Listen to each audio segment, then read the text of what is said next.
j'ai testé le kit de crochet bouquet de fleurs de chez Action, partie 3. Dans la première partie, vous aviez les fleurs de muscari et dans la partie 2, vous aviez la grande feuille et aussi les feuilles en forme de plume. Dans la partie 3, nous allons apprendre à réaliser les deux anémones, violette et orange.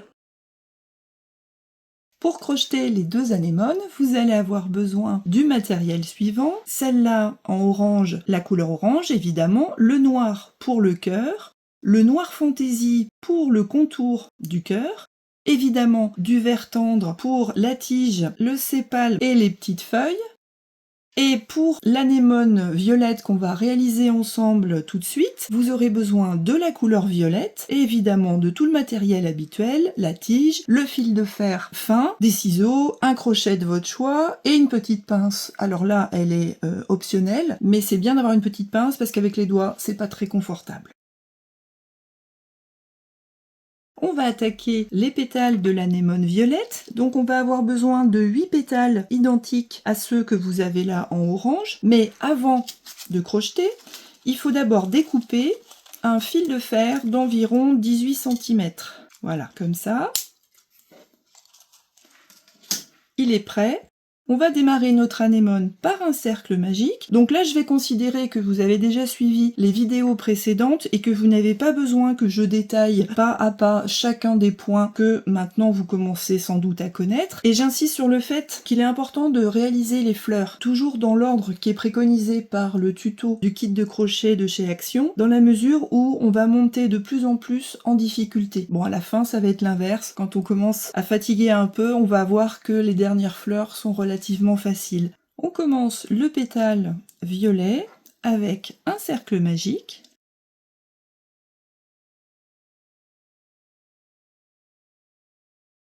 Après lequel je vais enchaîner avec 8 mailles en l'air. Donc je serre un petit peu mon cercle pour pouvoir mieux le tenir. 1, 2, 3, 4, 5, 6, 7 et 8. Maintenant, je place mon fil de fer comme d'habitude, de manière à l'enserrer dès que je vais réaliser ma première maille. Donc là, je commence par une maille serrée, en passant bien mon crochet sous le fil, une deuxième maille serrée, ensuite 2 demi-brides, donc je fais un jeté, dans la maille suivante, je fais ma demi-bride avec les 3 boucles d'un seul coup, une deuxième,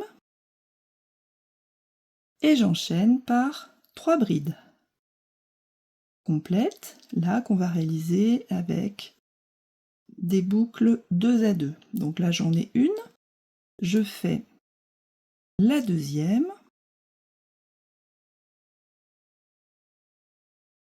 et la troisième.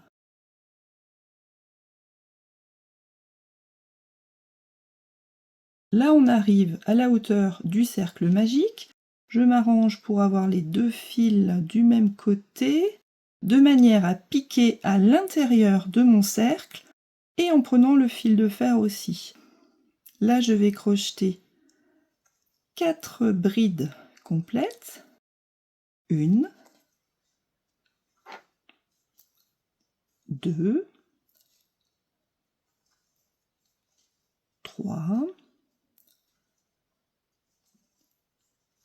4. Et là, j'enchaîne sur une double bride. Donc je fais 2 jetés. Je réalise ma double bride toujours avec des boucles 2 à 2. Et au bout de ma double bride, je fais un picot 2. On l'a déjà vu, on fait 2 mailles en l'air, on pique ici pour faire une maille coulée et une autre double bride. Maintenant que ma double bride est terminée, je continue exactement la même chose à l'envers, c'est-à-dire que là, j'attaque 4 brides à l'intérieur de mon cercle magique, toujours.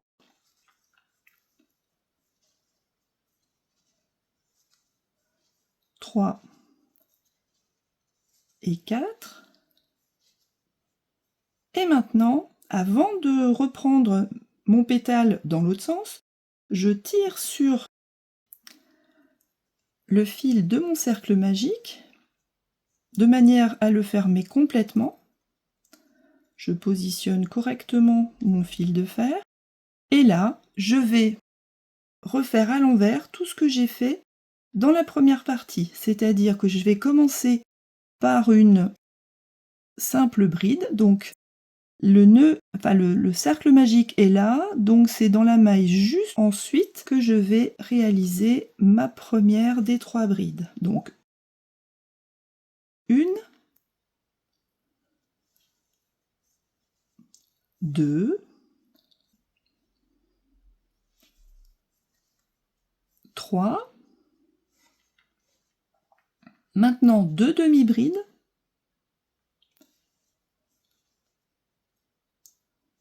1, 2, et on finit par 2 mailles serrées. 1 et 2. Et là, je suis censée terminer mon rang. Alors, mon fil de fer s'est décalé un tout petit peu, mais c'est pas grave, je tire dessus, je le mets bien comme il faut, et je vais terminer mon rang en coupant ici mon fil. Je vais réaliser un petit nœud là, et voici mon premier pétale qui est terminé. On va en réaliser encore 7 autres. On se retrouve quand on a tous réalisé les 7 autres pétales. J'ai terminé mes 8 pétales, je vais les laisser de côté pour l'instant et on va continuer avec le cœur de la fleur. Donc pour le cœur de la fleur, on va commencer avec le fil noir. Alors le fil noir a un gros défaut, c'est qu'on ne voit strictement rien de ce qu'on fait. Alors, ce que je vous propose, c'est de vous montrer le cœur de la fleur plutôt en vert tendre, puisque là, vous aurez vraiment un beau contraste, alors que si je vous le montre en noir, ça va être assez difficile de comprendre ce qu'il faut faire. Donc moi, je le fais en vert pour vous le montrer, et vous, vous essayez de vous en sortir avec le noir, sachant que le noir, à un moment, on finit à sentir les mailles sous les doigts plutôt que de les voir réellement. Donc pour le cœur de fleur, je suis censée commencer par un cercle magique.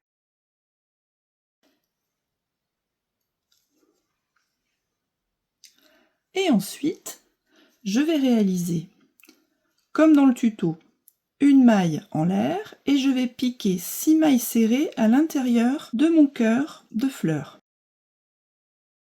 Donc là, j'en suis à 2, 3, 4, 5 et 6.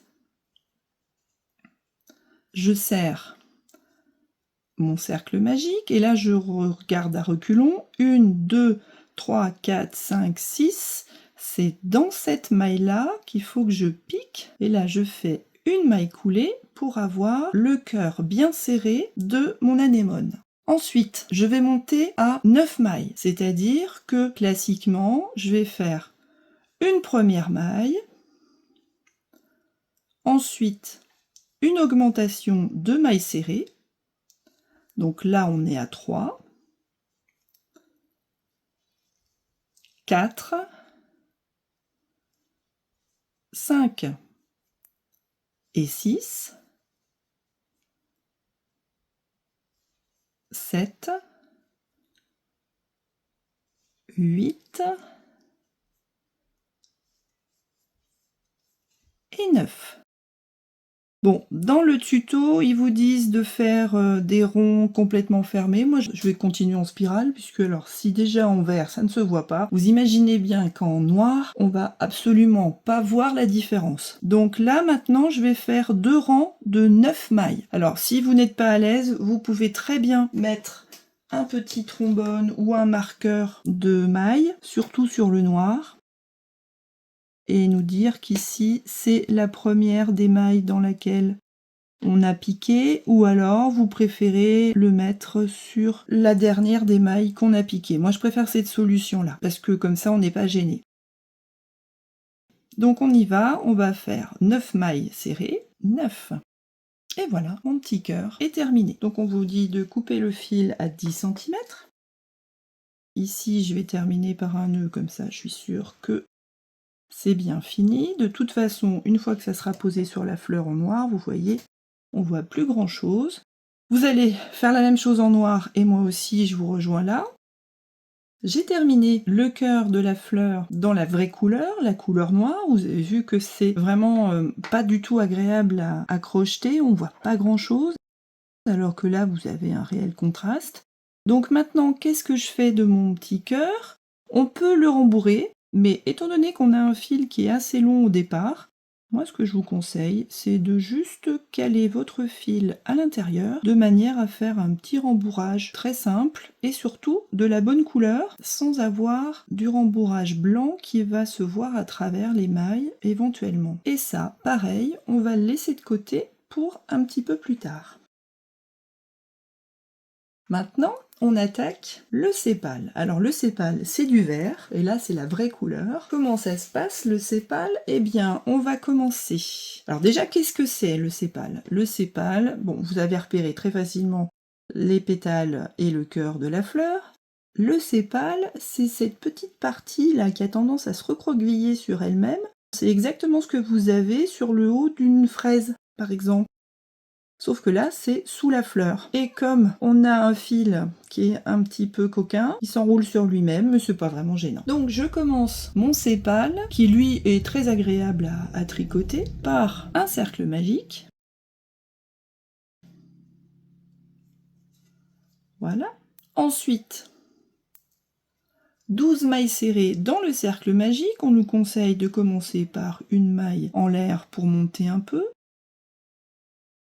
Donc je vais faire 12 mailles serrées, 2, 3, 4, 5, 6, 7, 8, 9, 10, 11, 12. Voilà. Je m'arrange pour détordre un petit peu mes mailles qui ont tendance à rouler. Et je vais maintenant serrer mon cercle magique, mais alors attention, pas complètement. Il faut que je garde un cœur qui a au moins 5 mm de diamètre. C'est-à-dire que quand je serre, je fais attention de m'arrêter avec un cœur ici assez gros, et je vais faire ma maille coulée dans ma première maille serrée, ici, de manière à terminer mon cercle, mais en laissant de l'espace, puisque ça va nous servir à enfiler le sépale ensuite sur la tige jusqu'en haut. Donc il faut vraiment qu'on ait la place pour coller vraiment au plus près des pétales. On va avoir un petit travail répétitif, c'est-à-dire que on va commencer par 5 mailles en l'air. 4, 5. Je commence par 2 mailles coulées à partir de la deuxième maille, donc 1 et 2. Je fais ensuite 2 mailles serrées, 1 et 2. Et maintenant, je vais sauter une maille serrée. Alors, il faut comprendre que dans le tuto, sauter une maille serrée, c'est-à-dire sauter, là c'est celle où on a commencé ici, on va sauter celle-là et on va aller piquer 2 mailles plus loin pour réaliser une maille coulée. Et là, on a notre première branche, on va dire, de notre sépale qui est terminée. On va en faire comme ça 5 nouvelles. Donc on y va. 1, 2, 3, 4, 5. Je fais la deuxième avec vous. Donc une maille coulée, 2 mailles coulées, une maille serrée ici, une autre derrière, et là, comme tout à l'heure, on va sauter cette maille-là pour atterrir ici. Et je termine ma deuxième petite branche de sépales par là. Et ainsi de suite jusqu'à la fin de nos 12 mailles serrées. On se retrouve quand vous avez fait tout le tour de notre sépale. Je suis en train de terminer mon sépale, je viens de faire ma 6e petite branche, et là, je pique comme d'habitude pour terminer, et je viens de réaliser mon sépale avec les 6 petites branches en forme d'étoile. Je coupe, voilà, on retrouve le fil ici, on peut même les attacher ensemble pour être sûr qu'il n'y ait pas de problème. Et comme tout à l'heure, on va enfiler tout ça sur la tige dans ce sens-là. Il faudra bien veiller à ce que nos 2 fils sortent par là. Mais avant de faire l'assemblage, il nous reste à réaliser les petites feuilles. Alors les petites feuilles, c'est toujours en vert tendre. On doit réaliser 3 fois les mêmes feuilles. Donc là, vous voyez que nos feuilles, elles sont en 2 parties. C'est une seule feuille qu'on a crochetée, mais en V. Donc c'est parti pour 3 feuilles identiques. Pour la feuille, vous allez faire un nœud coulant et 12 mailles en l'air. Donc 1, 2, 3, 4, 5, 6, 7, 8, 9, 10, 11, 12. Et maintenant, il s'agit de revenir à l'autre bout uniquement avec 11 mailles coulées. Donc on pique, on passe la première maille coulée, la deuxième, et ainsi de suite jusqu'au bout. Je vous retrouve au bout. Donc maintenant que j'ai réalisé mes 11 mailles coulées, je vais repartir depuis l'endroit où je suis avec 10 mailles en l'air. 3, 4, 5, 6, 7, 8, 9, 10. Et maintenant, je reviens au point de départ, toujours en mailles coulées, avec 9 mailles coulées. Et on verra comment terminer ensemble cette petite feuille. Je vous reprends à la fin. J'ai terminé ma deuxième petite feuille de ma feuille en V. Comment je termine? Eh bien vous voyez qu'ici j'avais mon nœud. Je vais piquer là pour faire une maille coulée et rapprocher les 2 extrémités qui sont un petit peu distantes. Donc voilà, je fais une maille coulée, je coupe mon fil, je fais passer mon fil dans ma boucle et on se retrouve quand on a les 3. Nous avons à présent les 3 petites feuilles qui sont terminées. Il nous reste juste à réaliser ensemble le tour du cœur de notre anémone. Alors normalement pour l'anémone violette, on vous préconise de prendre du vert tendre pour qu'il y ait un peu de contraste. Moi, je trouve que franchement, l'anémone avec son petit cercle en laine fantaisie est très très jolie. La seule différence, c'est que là, j'ai suivi les instructions et on nous dit de prendre notre fil fantaisie en double et de monter 12 mailles en l'air. Bon, je trouve que c'est un petit peu épais. Alors ce qu'on va faire, c'est que on va faire un essai avec juste le simple fil. Donc là, je fais un nœud coulant. On voit rien. Bon, vous me croyez sur parole, hein. Donc je fais une première maille en l'air, une deuxième, une troisième, sans trop serrer parce que vraiment, c'est absolument pas élastique. 4, 5,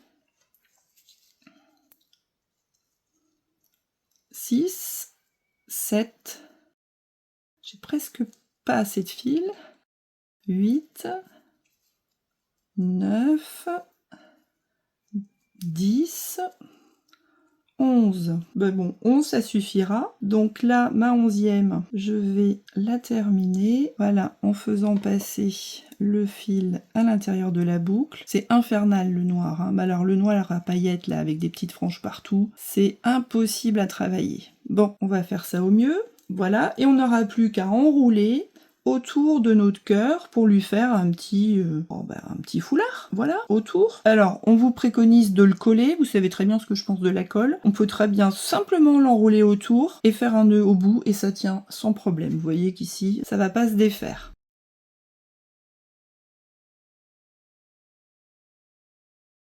Donc maintenant, on a tous nos petits morceaux qui sont terminés. Eh bien, on va commencer le montage. Pour le montage de notre anémone violette, j'ai gardé seulement les éléments dont on avait absolument besoin et surtout mon modèle pour que vous puissiez voir à quoi ça va ressembler. Donc, dans le tuto, on vous dit de prendre le cœur de l'anémone et de réaliser une petite boucle en haut du gros fil de fer, voilà, avec les mains. Bon, et on vous dit de coller ça à l'intérieur. Bon, moi avec de la colle, je sais pas trop comment ça va fonctionner. Ce que je préfère, c'est le mettre dessus et au besoin, avec un de mes crochets, de passer en fait le bout ici à l'intérieur de notre boucle, une fois ou deux, pour être sûr que ça soit bien accroché, et de rajouter après la laine qui sert au rembourrage, de la remettre en place. Voilà. Et de fermer ça par un petit point grâce à notre crochet.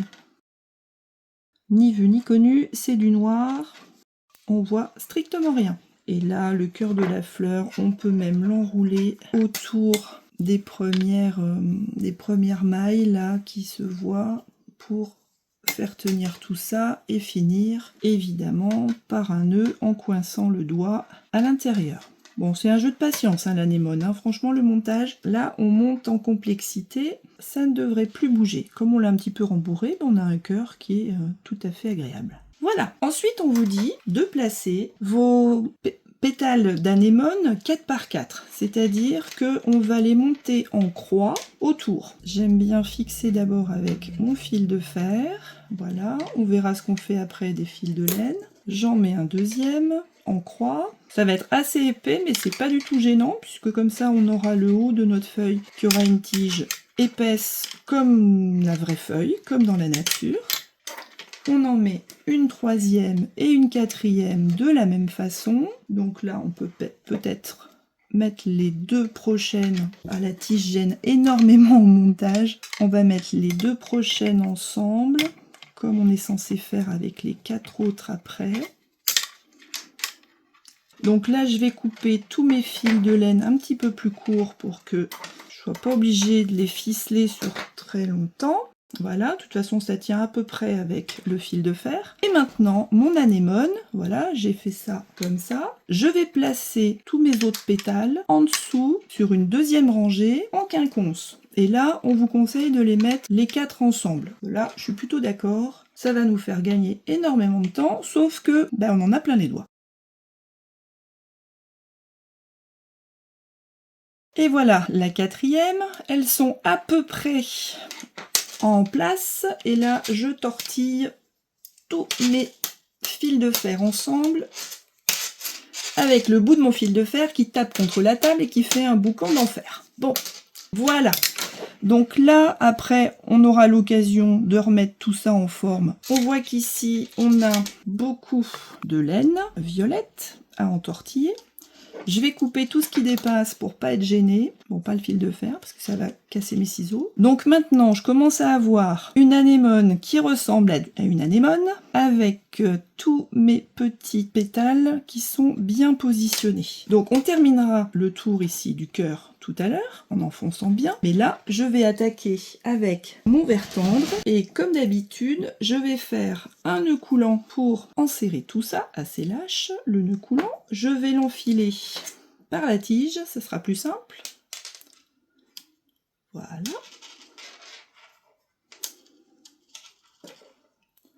Je serre. Et je vais couper une bonne longueur de verre pour ne plus avoir la pelote qui va me gêner, surtout quand on va travailler sur le sépal. Je vais commencer à entortiller le verre autour de tous mes pétales. Alors c'est très difficile de rester dans le cadre de la caméra parce que ça déborde de partout. Et avant d'aller trop loin,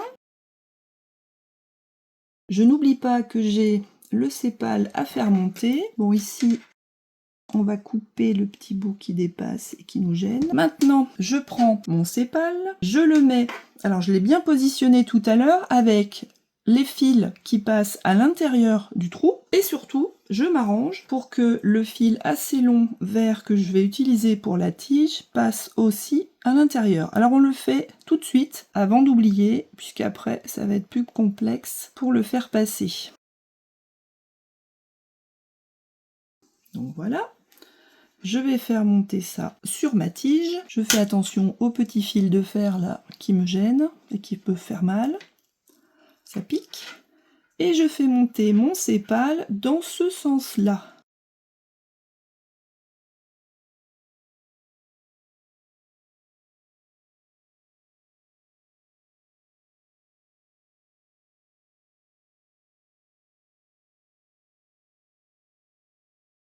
Il faut juste avoir des doigts habiles pour tout tenir.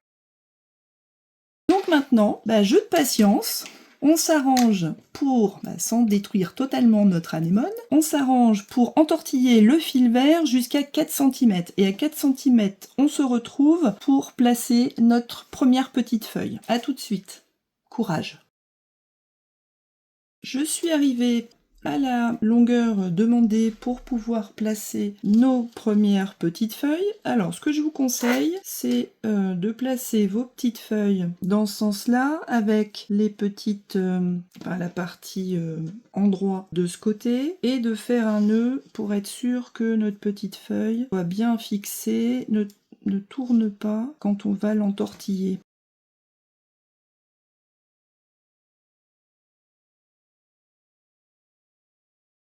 Voilà, un simple nœud, un double nœud, comme vous préférez. Mais j'ai trouvé que c'était beaucoup plus simple comme ça, étant donné que, si j'ai bien lu, il n'y a pas de fil de fer au niveau de la feuille. Donc maintenant, on peut continuer d'enserrer tout ça avec le fil de notre petite feuille. Voilà, ce qui fait que quand on aura terminé, nos petites feuilles seront dans ce sens-là, et on va placer la deuxième 3 cm après et la troisième 3 cm après. On se retrouve quand on a placé les trois et qu'on a continué à entourer la tige avec la laine vert tendre jusqu'à peu près la moitié de la tige. Notre anémone est quasiment terminée. On a réussi à enrouler le fil sur une très bonne longueur, placer toutes les petites feuilles qui s'enroulent sur elles-mêmes, pas grave. Et là, qu'est-ce qui nous reste? Eh bien, vous vous souvenez qu'on avait crocheté une petite chaînette. On va placer ça le plus esthétiquement possible autour de notre anémone. Là, vous avez un joli petit cœur d'anémone bien en relief, ce qui fait que maintenant nos deux anémones violettes et orange sont terminées. On va pouvoir, c'est la partie la plus satisfaisante, les ajouter à notre joli petit vase qu'on a déjà commencé. Et voilà nos deux anémones, orange et violette, qui sont rajoutées dans notre vase, dans lequel on avait déjà les muscaries, la grande feuille ici, et là les petites feuilles en forme de plume. Donc maintenant nos deux anémones prennent toute la vedette, et on va continuer par la prochaine vidéo avec les tulipes. À très bientôt!